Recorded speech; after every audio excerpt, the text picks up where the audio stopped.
अच्छा, पहले मैं एक बेसिक इन्फॉर्मेशन दे देता हूँ आपको सब्जेक्ट के ऊपर। सो ड्राफ्टिंग इज बेसिकली,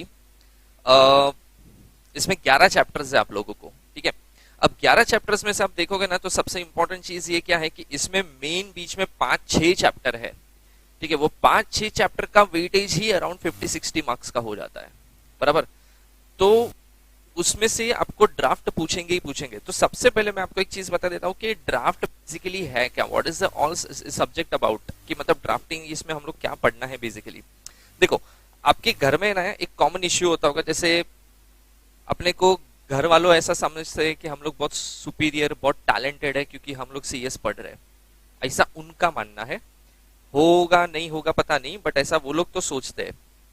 सो देखो, तो घर वाले हम लोग को क्या समझते हैं कि we are very much talented. तो वो लोग क्या करते हैं, जैसे देखो, ये मेरे घर पे तो बहुत होता था जब मैं स्टूडेंट था ना, मतलब जब मैंने सीएस ज्वाइन नहीं किया था या सीएस पढ़ भी रहा था, तभी कुछ भी सोसाइटी में इश्यू होता है तो कुछ भी ऐसा लेटर लिखना है ना, तो पापा आगे बोलते हैं कि भाई ये लेटर लिख, बराबर। जैसे हम लोग को समझो घर पे रिपेयरिंग का काम कराने का, तो सोसाइटी को बताना पड़ता है ना कि भाई हम लोग ये डे से ये डेज तक हम लोग रिपेयरिंग का काम करने वाले हैं, ऐसा ऐसा होगा, ये होएगा वो होएगा, so we need your permission, बराबर।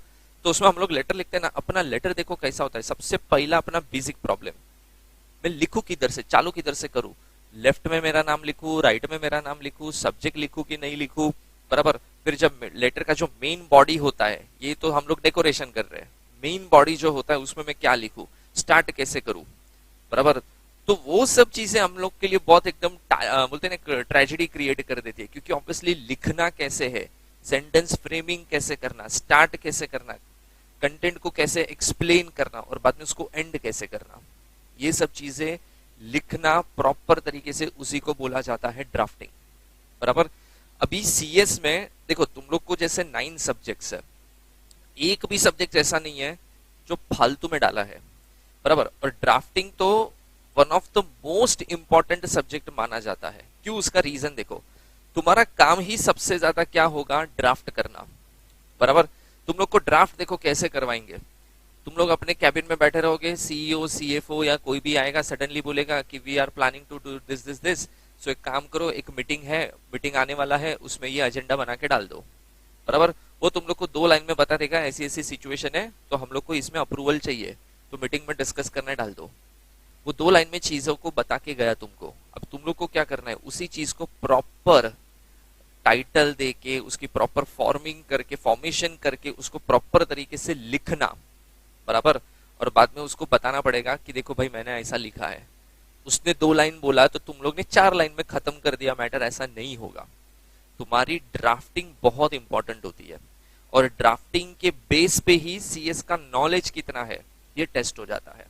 अगर तुम्हारी ड्राफ्टिंग बहुत सॉलिड है तो समझो कि तुम लोग सीएस की फील्ड में आराम से सरवाइव कर सकते हो, क्योंकि it's all about writing and documentation work. CS का काम है डिफरेंट डिफरेंट चीजों को ड्राफ्ट करना, बराबर। तो ये पूरा सब्जेक्ट जो हम लोग पढ़ेंगे, ये पूरा सब्जेक्ट इसी चीज पे है, कैसे क्या चीजें लिखनी है, कैसे किस चीजों को एक्सप्लेन किया जाता है लिख के। लिखने में भी कुछ तरीके होते हैं, बराबर। तुम लोग सब ओपनली ब्लंटली लिख दोगे तो वो भी नहीं चलेगा, थोड़ा बोलते ना साइलेंस चीजें भी होनी चाहिए कि भाई ये अंडरस्टैंड टू बी अंडरस्टूड है यार, इतना तो समझना चाहिए तुमको, बराबर। तो काफी सारी ऐसी चीजें वो हम लोग आपको, मतलब मैं जब आपको सब्जेक्ट में इन डिटेल में बताऊंगा तो हम लोग डिस्कस करेंगे, ठीक है। तो सबसे पहले देखो, मैंने क्या बोला आपको, टोटल 11 चैप्टर्स है आपके, 11 चैप्टर्स है। उसमें मैं सबसे पहले चालू कर रहा हूँ 11th वाला, लास्ट से चालू करूंगा मैं। देखो, मैं मॉड्यूल की सीक्वेंस फॉलो नहीं करूंगा, मैं इधर उधर जाऊंगा, मतलब पहले 11th किया, फिर हो सकता है मैं 10th करूं, फिर फर्स्ट पे जाऊं। सीक्वेंस इंपॉर्टेंट नहीं है, मैं पहले इजी इजी चैप्टर पे जा रहा हूं, थोड़े लाइट चैप्टर पे जा रहा हूं, ताकि एक बार तुम लोग फैमिलियर हो जाओ, then we will move ahead. और क्या फिर हम लोग आगे थोड़ा टफ टॉपिक पे जाएंगे तो तुम लोग को एक कंफर्ट लेवल आ जाएगा, मेरे साथ भी सब्जेक्ट के साथ भी, बराबर। चलो, तो सबसे पहले हम लोग देखते हैं इंट्रोडक्शन पार्ट, ठीक है। तो इंट्रोडक्शन पार्ट में देखो क्या लिखा है, चैप्टर का नाम क्या है, appearance and art of advocacy. यहाँ पे ये पूरे चैप्टर के अंदर आप एज अ सीएस प्रोफेशनल कहाँ कहाँ अपीयर हो सकते हो, और आर्ट ऑफ एडवोकेसी का मतलब जब लॉयर कोर्ट में प्रेजेंट होता है ना, तो बहुत सारी चीजें मैटर करती है एक लॉयर के लिए।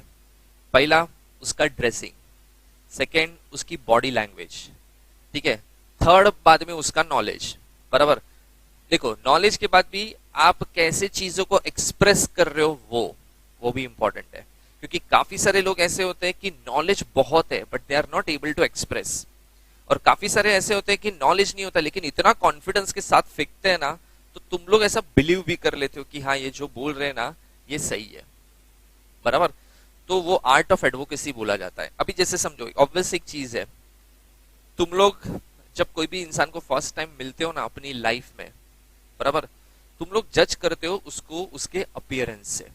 किससे? उसको अपीयरेंस से। मतलब बोलते हैं ना first impression is the last impression. अभी जैसे तुम लोग ने जब लेक्चर में मेरा थोड़ा पहली बार देखा तो तुम लोग ने भी एक अजम्पशन लगाया होगा कि ये ऐसा होएगा ये वैसा होएगा, किया ही होगा, बट ऑब्वियस सी चीज है वो, बराबर। तो उसमें क्या हो गया, देखो मैंने अब तक कुछ बोला नहीं, मैंने अब तक अपना कोई चीज तुम लोग को मतलब मैंने पढ़ाया नहीं, मैंने कोई अपना एक्सपीरियंस नहीं किया ना, मैंने कोई टॉपिक पे कुछ अच्छे एक्सप्लेनेशंस दिए, कुछ नहीं किया, बट स्टिल तुम लोग ने मुझे जज कर लिया, बराबर। बाद में हो सकता है वो जजमेंट के बेस पे आगे चीजें या तो थोड़ी बहुत इधर उधर हो सकती है, बट फर्स्ट इंप्रेशन तुम लोग ने अपने माइंड में एक मेरा बना लिया।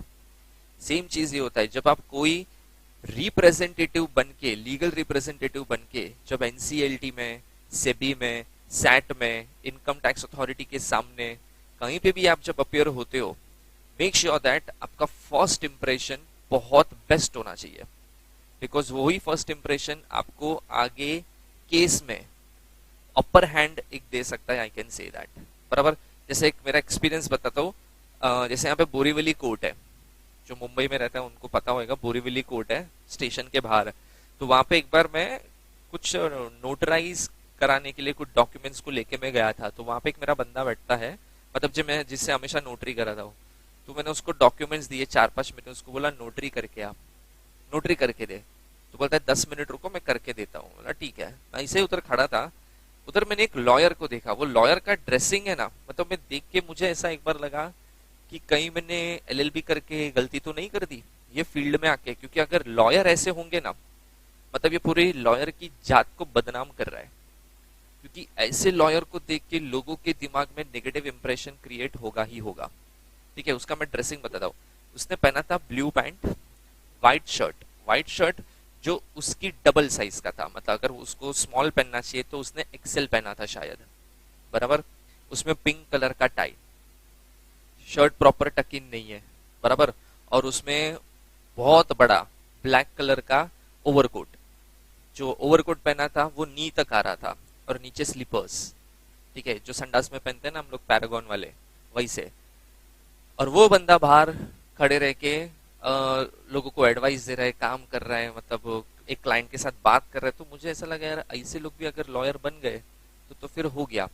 बट वही चीज आप हाई कोर्ट जाओ, बॉम्बे हाई कोर्ट है ना, बॉम्बे हाई कोर्ट के बाहर जाओगे ना, तो आपको उधर जब लॉयर्स दिखेंगे ना तो आपको लगेगा यार क्लास होता है यार लॉयर, मतलब फालतू लोग नहीं होते ये लोग। बट वो डिपेंड करता है एरिया के ऊपर, और आप अपने आप को कैसे कैरी करते हो उसके ऊपर, बहुत मैटर करता है ये चीज। तो देखो मैंने वो पर्सन को जब फर्स्ट टाइम देखा तो मेरे लिए उसकी इंप्रेशन तो एक नेगेटिव इंप्रेशन हो गई, बराबर। वही चीज अगर मैं हाईकोर्ट में कोई लॉयर को देखता हूँ ना, तो मेरे लिए फर्स्ट इंप्रेशन हमेशा, मतलब मेरे दिमाग में एक पॉजिटिव इंप्रेशन जाता है कि नहीं यार मस्त बंदा होगा, बराबर, दिखता ही मस्त है, इतना तो होगा मस्त एकदम, बराबर। तो इसके लिए ये सब चीजें बहुत मैटर करते हैं, और ये पूरी चीज हम लोग को ये चैप्टर में पढ़नी है, मतलब क्या क्या चीजें आएगी वो हम लोग देखेंगे। तो यहाँ पे इंट्रोडक्शन में ये लिखा है कि कौन सी अथॉरिटीज है और वहां पे कौन कौन अपीयर हो सकता है। ठीक है, देखो तो ये कुछ अथॉरिटीज है, जैसे कंपनीज एक्ट 2013, तो कंपनीज एक्ट के अंडर किसको अपीयर होने का राइट है, तो जैसे एनसीएलटी है, एनसीएलएटी है, क्योंकि कंपनीज एक्ट के अंदर वही लीगल अथॉरिटीज होती है, ठीक है, क्वासी जुडिशियल बॉडी बोलते हैं हम लोग जिसको। तो वहां पे सीएस, सीए, सीएमए, लॉयर्स, लेकिन सारे के सारे कौन, प्रैक्टिसिंग होने चाहिए, ये सब लोग in front of NCLT and NCLT appear होंगे, बराबर। देखो मैंने हर जगह पे सीएस का नाम पहला लिखा है, क्योंकि हम लोग सीएस स्टूडेंट है, तो नाम भी पहला सीएस ही आना चाहिए। एग्जाम में भी लिखोगे तो पहले सीएस लिखना, एग्जामिनर खुश हो जाएगा, क्योंकि लोगों की आदत होती है सीए लिखना, डोंट डू दैट, लिखना हमेशा पहला सीएस, अपने प्रोफेशन की तो वैल्यू रखना रे, ठीक है।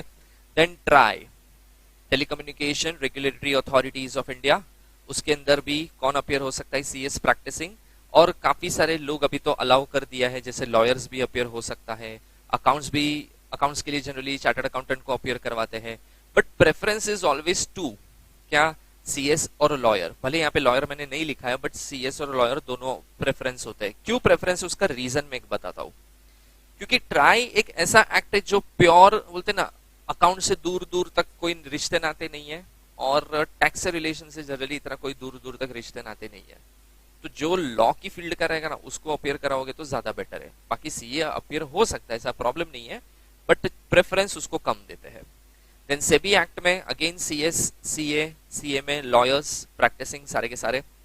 Then competition act, competition act 2002, जैसे उसमें पढ़ा था competition commission of India, competition appellate tribunal, CAT बोलते थे जिसको हम लोग, वो सब में भी सीएस, सीए, सीए में लॉयर्स सारे के सारे practising. And RERA, that is real estate regulation authority, 2006 RERA करके जो एक्ट आया, उसमें भी CS practising is the preference. CA also, CA भी अलाउड है, सीए में भी अलाउड है, लॉयर्स भी अलाउड है, ये सबके सब अलाउड है। ठीक है, ओके, नेक्स्ट देखो, नेक्स्ट देखो appellate authorities under companies act 2013। तो देखो ऑब्वियसली ये चीज आपने कहां पढ़ी थी ना, वो मैं बताता हूं आपको। याद करो जीएल का वो लेक्चर, जीएल में एक चैप्टर था स्पेशल कोर्ट एंड ट्रिब्यूनल्स, बराबर, उसके अंदर एनसीएलटी वाला पार्ट था, ये सेम वही पार्ट है, सेम वही पार्ट है। ठीक है, सो देखो क्या लिखा है अभी, एनसीएलटी और एनसीएलएटी ये दो अथॉरिटीज होती है कंपनी लॉ के अंदर, बराबर। एनसीएलटी लोअर लेवल पे होता है, एनसीएलएटी उससे हायर अथॉरिटी पे काम करता है। So if you are not satisfied with the decision of NCLT, तो जाने का किधर, एनसीएलएटी। तो एनसीएलटी का कॉन्स्टिट्यूशन कैसा किया जाता है, मतलब एनसीएलटी को बनाया कैसे जाता है। सो उसमें देखो तीन टाइप के लोग होते हैं इसके अंदर। एक होएगा प्रेसिडेंट, प्रेसिडेंट बोल दो, या तो चेयरपर्सन बोल दो, चेयरमैन बोल दो, it's one in same thing. ठीक है, तो एक प्रेसिडेंट होगा, एक जुडिशियल मेंबर होगा, और कुछ टेक्निकल मेंबर्स होंगे, बराबर। अब ये सबका क्वालिफिकेशन भी होता है। प्रेसिडेंट मस्ट बी अ जज of high court with maximum age of 67 years, और मिनिमम एज कितना होगा, 50। मिनिमम एज सब में 50 है, ये तो स्टैंडर्ड आंसर है। एनसीएलटी में भी यही लिखना है, एनसीएलएटी में भी यही लिखना है, मिनिमम एज तो 50 चाहिए ही चाहिए। जुडिशियल मेंबर बनने के लिए क्या क्वालिफिकेशन होना चाहिए, तो प्रेजेंट और रिटायर जज ऑफ हाई कोर्ट और डिस्ट्रिक्ट जज और practising lawyer with experience of 10 years in the field of company law with the maximum age limit of 65 years। अभी यहाँ पे देखो, जो रिटायर जज है या प्रेजेंट जज है वो तो एलिजिबल है जुडिशियल मेंबर बनने के लिए, या डिस्ट्रिक्ट जज है वो भी एलिजिबल है, लेकिन यहाँ पे प्रैक्टिसिंग लॉयर भी एलिजिबल हो जाता है। और उसमें देखो, अगर मैं एज अ लॉयर काम कर रहा हूँ 10 साल से, बराबर, 10 या 10 से ज्यादा साल से, लेकिन कौन सी फील्ड में, exclusively in the field of company law, बराबर, तो वो अगर मेरा प्रोफाइल है तो वो प्रोफाइल के बेस पे मुझे सिलेक्ट किया जाता है। बट उसमें भी कैसा होता है, आप अप्लाई करो, और अप्लाई करो पे तो आप पता कैसे चलेगा कि आपके अंदर टैलेंट क्या है, तो वो लोग प्रोफाइल मांगते हैं। प्रोफाइल में उनका क्राइटेरिया होता है कि पास्ट में, अगर मैं lawyer as a lawyer apply कर रहा हूं तो मेरे को पूछेंगे पास्ट में लास्ट 10 साल से आपने कौन से केसेस हैंडल किए हैं कंपनी लॉ से रिलेटेड, उसका ब्रीफ भी दो। जैसे मैंने टीसीएस का ये केस हैंडल किया, ठीक है, रिलायंस को इस तरीके से मैंने रिप्रेजेंट किया, जो भी आपने बड़े बड़े केसेस या जो भी अपनी लाइफ में 10 साल या 10 से ज्यादा साल में आपने जो भी कंपनी लॉ से रिलेटेड केसेस को हैंडल किया है उसका ब्रीफ देना है, बराबर। और अगर उनको और भी वेरीफाई करना है तो वो लोग पूछेंगे ठीक है तो आप केस जीत गए ना, तो केस की जजमेंट की कॉपी दिखाओ, वो भी सब आपसे मांगेंगे, बराबर। और अगर सपोज आपका क्राइटेरिया मतलब आपका नॉलेज सब कुछ बराबर लग रहा है उनको, तो ऑब्वियसली ये लोग क्या कर सकते हैं, फिर ये लोग आपको with lawyer with experience of 10 और मोर इयर्स अपॉइंट कर सकते हैं, तो जुडिशियल मेंबर आप बन सकते हो। और टेक्निकल मेंबर में तो person with experience of at least 15 years as Indian legal services, अगर आपने इंडियन लीगल सर्विसेज में सर्व किया है गवर्नमेंट को, या तो आप पीसीएस, पीसीए, पीसीए में with at least 15 years of experience in the field of company law with maximum age of 65 years. Same technical member के लिए भी क्राइटेरिया है, लेकिन उसमें 15 साल का एक्सपीरियंस हो जाता है। अगेन आप जब अप्लाई करोगे तो आपको 15 साल में आपने कौन से बड़े बड़े केसेस, कंपनी लॉ से रिलेटेड केसेस हैंडल किए हैं, उसका एक प्रोफाइल बना के आपको जो भी अथॉरिटी है, सिलेक्शन अथॉरिटी, उनको देना पड़ेगा एंड दे विल डिसाइड कि किसको अपॉइंट करना है, किसको अपॉइंट नहीं करना है। फेयर इनफ, ठीक है। चलो उसके बाद आता है नेक्स्ट कॉन्स्टिट्यूशन ऑफ एनसीएलएटी। तो एनसीएलएटी को देखो कैसे बनाया जाता है। अगेन सेम, एक होएगा प्रेसिडेंट, एक होएगा जुडिशियल मेंबर, एक होएगा टेक्निकल मेंबर। मैक्सिमम कितने होंगे सब मिला के? तो 11, उससे ज्यादा नहीं चलेंगे। That is the maximum limit. Okay, इसका क्राइटेरिया प्रेसिडेंट में तो जज of the supreme court with the maximum age limit of 70 years, judicial member के लिए रिटायर्ड जज of high court with the maximum age of 67 years, and technical member person with experience of at least 25 years in the field of company law. भले यहाँ पे चीजें silent लिखी है, but ये 25 साल का एक्सपीरियंस किसका? Practising CS, practising CA, practising CMA का, बराबर। 25 साल या उससे ज्यादा अगर एक्सपीरियंस है तो वो लोग 67 के एज के अंदर है तो वो लोग को टेक्निकल मेंबर अपॉइंट किया जा सकता है, बराबर। क्राइटेरिया याद रखो, बाकी फॉर्मेशन तो ऑलमोस्ट सेम है। एनसीएलटी, एनसीएलएटी, एनसीएलटी, एनसीएलएटी में दोनों में कौन होते? 3 लोग, एक प्रेसिडेंट होएगा, एक जुडिशियल मेंबर होएगा और एक टेक्निकल मेंबर होएगा। क्राइटेरिया सबके याद रखने हैं, बराबर, और उस बेस पे ही अपॉइंटमेंट किया जाता है, ठीक है। चलो पहले इतना समझा कुछ, ओके। चलो नेक्स्ट देखो, नेक्स्ट बेंचेस की कुछ डिटेल्स है। अच्छा, बेंच का मतलब होता है कोर्ट में जो पैनल बैठती है डिसीजन सुनाने के लिए। अच्छा याद करो वो दिन जब तुम लोग फाउंडेशन में हुआ करते थे, तुम लोग ने शायद कुछ चीजें पढ़ी होगी। अगर एक जज बैठते हैं तो उसको क्या बोलते हैं? एक सिंगल जज बैठता है तो क्या बोलते हैं उसको? Foundation sources of law, first chapter law का, करेक्ट, सिंगल बेंच। क्या बोलते हैं उसको? Single bench. ओके, दो बैठते हैं तो जज, दो को क्या बोलते हैं? Yes, division bench. तो सिंगल जज है तो क्या बोलेंगे उसको हम लोग? एक ही जज है तो सिंगल बेंच, दो जज है तो डिवीजन बेंच, और दो से ज्यादा जज है तो उसको बोलते हैं फुल बेंच, बराबर। तो बेंच मतलब जब कोर्ट में जाओगे तो जज वहां पे हियरिंग सुनाने के लिए बैठा होगा। तो जैसे अभी मैं कभी कोर्ट में जाता हूं तो कभी एक ही जज बैठता है तो हम लोग क्या बात करते हैं कि सिंगल बेंच बैठा है आज, ठीक है। अगर दो जज बैठते हैं तो हम लोग क्या बोलेंगे? आज डिवीजन बेंच बैठा है, बराबर। और दो से ज्यादा तो जनरली कोई बड़े बड़े केसेस होते हैं जहां पे पूरे इंडिया की एक बोलते हैं ना कैसा नजर है, भाई क्या डिसीजन आने वाला है, बहुत बड़ा मैटर है, बहुत बड़ा स्कैम हो चुका है, तो उसमें जनरली फुल बेंच बिठाते हैं, अदरवाइज डिवीजन बेंच से काम चल जाता है, ठीक है। तो देखो यहाँ पे क्या लिखा है? Benches are constituted by the central government, principal bench is situated at New Delhi and highest authority is possessed with the New Delhi chairman. अभी देखो एक सिंपल सी चीज है यहाँ पे जो लिखी है, वो ये है कि तुम लोग ने देखा कि बेंच तो बहुत सारी है। अभी तुम लोग देखोगे ना तो एनसीएलटी बहुत है इंडिया में और एनसीएलएटी भी है, बराबर। तो एनसीएलटी और एनसीएलएटी ये दोनों कनेक्टेड चीजें, दोनों कंपनी लॉ से रिलेटेड मैटर को हैंडल करेंगे, लेकिन लिखा क्या है? Principal bench is situated at New Delhi. कोई भी सिचुएशन रहने दो, जैसे समझो एनसीएलटी समझो इंडिया में 33 है, बराबर। एनसीएलटी समझो इंडिया में 5 है, बराबर। ये 33 जैसे मुंबई में एक है, जयपुर में एक है, कोलकाता में एक है, चेन्नई में एक है, तो वैसे जितनी बेंचेस है ना वो सब 33 है टोटल। उसमें सबसे हाईएस्ट सुप्रीम अथॉरिटी किसका? तो न्यू दिल्ली का, बराबर। वैसे एनसीएलटी 5 है तो उसमें भी हाईएस्ट सुप्रीम अथॉरिटी किसका? तो न्यू दिल्ली का। What is supreme authority? अगर समझो मुंबई बेंच ने कोई डिसीजन या कोई जजमेंट सुनाया और न्यू दिल्ली ने ऐसे ही सिमिलर केस में कोई दूसरा जजमेंट दिया, दोनों के जजमेंट अगर कॉन्ट्राडिक्ट होते हैं तो अगर मुंबई वाले को पता चला ना ऐसा, मतलब समझो मेरा मुंबई में केस चल रहा है मेरा कंपनी का एनसीएलटी में, वहां पे जजमेंट पास किया and I am not satisfied with the judgement of NCLT Mumbai, बराबर। अब मुझे ये पता चला कि ये सेम जजमेंट है ना, मतलब सेम केस लेकिन जजमेंट डिफरेंट है, वो दिल्ली में पास हुआ है, तो मैं मुंबई में एनसीएलटी को बोल सकता हूं कि भाई तुम्हारा डिसीजन दिया ठीक है, बट दिल्ली का एनसीएलटी तो ऐसा बोलता है, जो तुम लोग से तो पूरा ऑपोजिट है।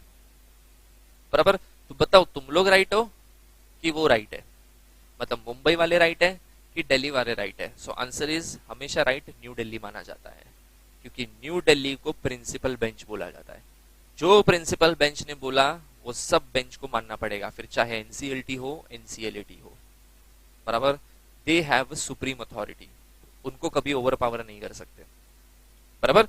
And highest authority is buses with the New Delhi chairman. तो ऑब्वियसली जो बेंच बैठेगा उसमें चेयरमैन के पास एक्सट्रीम पावर होता है, तो वो जो भी बोलेगा that is full and final. उसके ऊपर जाके आवाज नहीं करने का कि तुम लोग गलत बोल रहे हो। हाँ, दूसरे बेंचेस है अदर देन दिल्ली, तो बोल सकते हो एक बार कि न्यू दिल्ली तो ऐसा बोल रहा है, तुम लोग ऐसा क्यों बोलते हो, बट न्यू दिल्ली को चैलेंज नहीं कर सकते कभी। ठीक है, चलो उसके बाद देखो एक नॉर्मल अपील प्रोसीजर है। तो अपील प्रोसीजर में देखो सबसे लोएस्ट अथॉरिटी कौन है, तो सबसे लोएस्ट अथॉरिटी आती है अपनी कौन सी, एनसीएलटी। बराबर। If you are not satisfied with the decision of NCLT then you can move to NCLT. बराबर। And if you are not satisfied with the decision of the NCLT then you will definitely move to supreme court. बराबर। अभी अभी यहाँ पे मेरे को कुछ answer चाहिए तुम लोग से। देखो क्या लिखा है, मैं पूछूंगा उत्तर देना चाहिए। If any person is not satisfied with the decision of the NCLT, then the person can move to NCLT within 45 days. So मतलब अगर इधर मज्जा नहीं आया तो मैं किधर जा सकता हूँ NCLT में, कितने दिन में, 45 डेज। चलो बिना पढ़े आंसर दो यार, जीएल में पढ़ा है तुम लोग ने ये सब चीज, अभी इधर पढ़ने मत बैठो। अगर 45 डेज के बाद मैं जाऊंगा and if I have a valid reason, तो क्या मेरा केस लेंगे, यस और नो? 45 डेज खत्म हो गए और फिर भी अगर मैं केस लेके जाता हूँ तो मेरा केस एंटरटेन होएगा कि नहीं होएगा? Correct, yes. तो सफिशिएंट कॉज है तुम्हारे पास, वैलिड रीजन है तुम्हारे पास, तो तुम लोग 45 डेज के बाद भी जाओगे तो एंटरटेन हो सकते हो। बराबर। बट सफिशिएंट कॉज का प्रूफ देना पड़ेगा। याद करो लिमिटेशन एक्ट के कुछ रीजंस थे। Hospitalisation is one of the reason, wrong advice given by advocate, wrong advice given by court. बराबर। तो वो सब वैलिड रीजन है और उसमें तुम लोग डेफिनेटली टाइम लिमिट के बाद भी जा सकते हो। ठीक है, ओके। अच्छा चलो एक और एक क्वेश्चन, जीएल में तुम लोग ने कहीं ना कहीं से तो मैं पढ़ा ही होगा। चलो मेरे को एक रीजन दो, अरे एक आंसर दो, डेट पूछ रहा हूं, मेरे को डेट बताना। समझो ऑर्डर पास हो गया ओरली 1 फेब को, ठीक है, और रिटर्न कॉपी मेरे हाथ में आई 14 फेब को, तो ये मेरा 45 डेज है। 45 डेज चालू किधर से करूं, 1 Feb 14 Feb? Yes, answer is 14 Feb, क्योंकि यहाँ पे तो मेरे हाथ में कॉपी ही नहीं है, मुझे तो खाली डिसीजन पता चला है ना क्या आया है। मुझे अपील करने के लिए डिसीजन की तो कॉपी चाहिए ना, कॉपी हाथ में आएगा तो जाके बोलेगा ना एनसीएलटी को कि भाई एनसीएलटी ने ये डिसीजन दिया, मजा नहीं आया मेरे को, कुछ करो मेरे लिए, तो वो जाके बोलेगा ना। अदरवाइज मैं ओरली जाके थोड़ी बोल सकता हूँ कि ऐसा ऐसा डिसीजन आया है तो मेरे को चेंज करके दो, वो तो मैं नहीं बोल सकता। ठीक है, next, in case of appeal set aside order can be passed by NCLT. अच्छा, set aside order, set aside order का मतलब होता है अगर समझो एनसीएलटी में कोई केस गया अपील करने के बाद, बराबर, और समझो सामने वाला पार्टी अपीयर नहीं हुआ, कभी कभी एक्स पार्टी ऑर्डर भी आ सकते हैं, बराबर, तो उसमें सेट असाइड करा सकते हैं ऑर्डर को। सेट असाइड कराने का मतलब क्या होता है कि भाई जो डिसीजन दिया उसके ऊपर स्टे लगाओ, उसको एप्लीकेबल मत करो, क्यों, मुझे एक अपॉर्चुनिटी ऑफ बीइंग हर्ड चाहिए जो मुझे अब तक नहीं मिला है। बराबर, ये जनरली नेचुरल जस्टिस का रूल है। And if any person is not satisfied with the decision of the NCLT, then a person can move to Supreme Court within 60 days. अगर NCLT में भी मजा नहीं आया तो किधर जाने का, सुप्रीम कोर्ट में 60 डेज। बट इसमें भी सुप्रीम कोर्ट में जनरली तभी लोग जा सकते हैं जहां पे दो चीजें होगी, या तो NCLT ने आपको अप्रूवल दिया है, या तो फिर there is the question of law। क्या है, क्वेश्चन ऑफ लॉ। इसका मतलब क्या होता है, अभी समझो जैसे एक एग्जांपल देता हूं। जैसे समझो मेरा एनसीएलटी में केस चल रहा था, डिसीजन आ गया, मेरे अगेंस्ट गया डिसीजन, अभी मुझे अपील करना है सुप्रीम कोर्ट में, तो सुप्रीम कोर्ट में अपील करने के लिए सबसे पहले मुझे अप्रूवल लेना पड़ेगा एनसीएलटी से। एक स्पेशल लीव पिटीशन फाइल करता हूं मैं। स्पेशल लीव पिटीशन का मतलब होता है कि भाई मुझे सुप्रीम कोर्ट जाने का परमिशन दो। ये बाय डिफॉल्ट आपके पास राइट नहीं है कि भाई एनसीएलटी में मजा नहीं आया, तो पैटर्न तो बोलता है कि भाई देखो एनसीएलटी से सुप्रीम कोर्ट तो जा ही सकते हो, तो चले जाओ। ऐसा हर कोई जाने लगा तो फिर सब लोअर कोर्ट की वैल्यू ही खत्म हो जाएगी। क्यों? लोग घूम फिर के तो आएंगे किधर? सीधा सुप्रीम कोर्ट। तो सब लोअर कोर्ट बनाने का फायदा क्या होगा? फिर कुछ भी नहीं, बराबर। Then you have to take approval of NCLT. अगर एनसीएलटी को लगता है कि हाँ इसको स्पेशल लीव पिटीशन में अप्रूवल देना चाहिए, तो बोलेगा ठीक है जा, दिया तेरे को अप्रूवल, जा सुप्रीम कोर्ट में तू। तो या तो दूसरा, अगर क्वेश्चन ऑफ लॉ है तो तुम लोग डेफिनेटली जा सकते हो, तुम्हारा राइट है सुप्रीम कोर्ट में जाने का, बराबर। अगर एनसीएलटी ने ना बोल दिया ना, तो तुम लोग नहीं जा सकते, तुम लोग कुछ नहीं कर सकते फिर। एवढं समजलं का सगळ्यांना?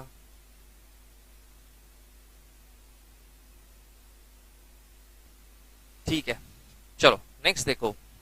मैं इसके लिए थोड़ा जा रहा हूं क्योंकि ये सब चीजें हम लोग ने ऑलरेडी पढ़ी हुई है जीएल में, वही चीजें घुमा फिरा के वापस पढ़ रहे हैं हम लोग।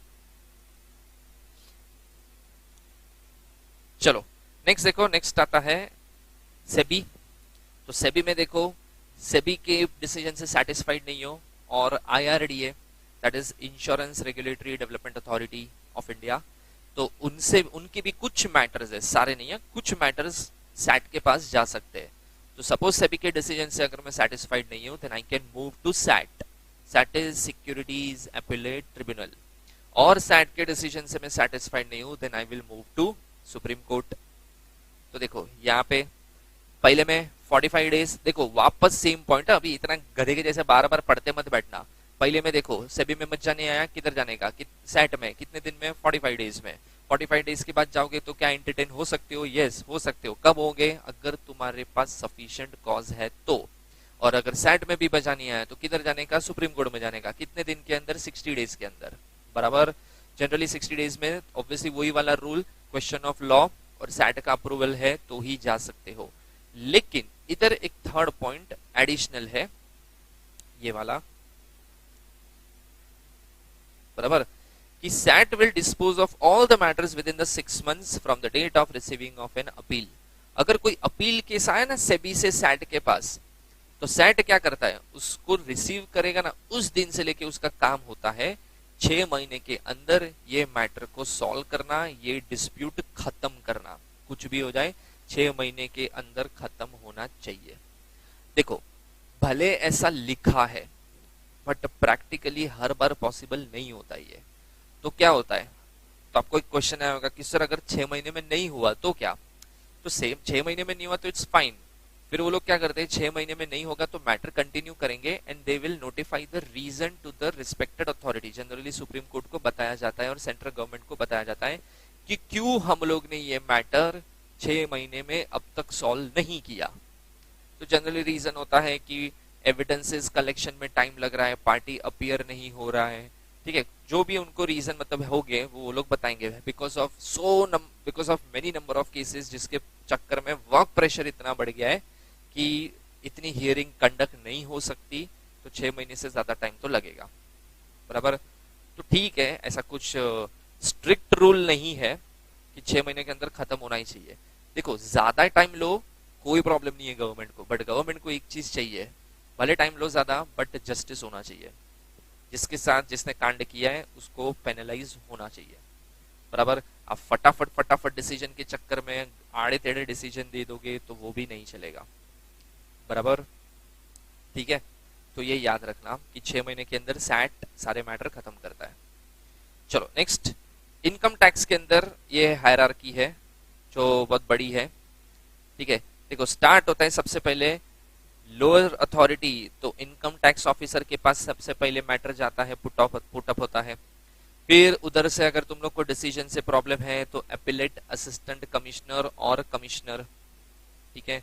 देन आता है एपिलेट ट्रिब्यूनल, देन आता है हाई कोर्ट और लास्ट में आता है सुप्रीम कोर्ट। बराबर। तो first income tax officer, second appellate assistant commissioner या तो commissioner, then appellate tribunal, then high court और लास्ट में सुप्रीम कोर्ट। बराबर।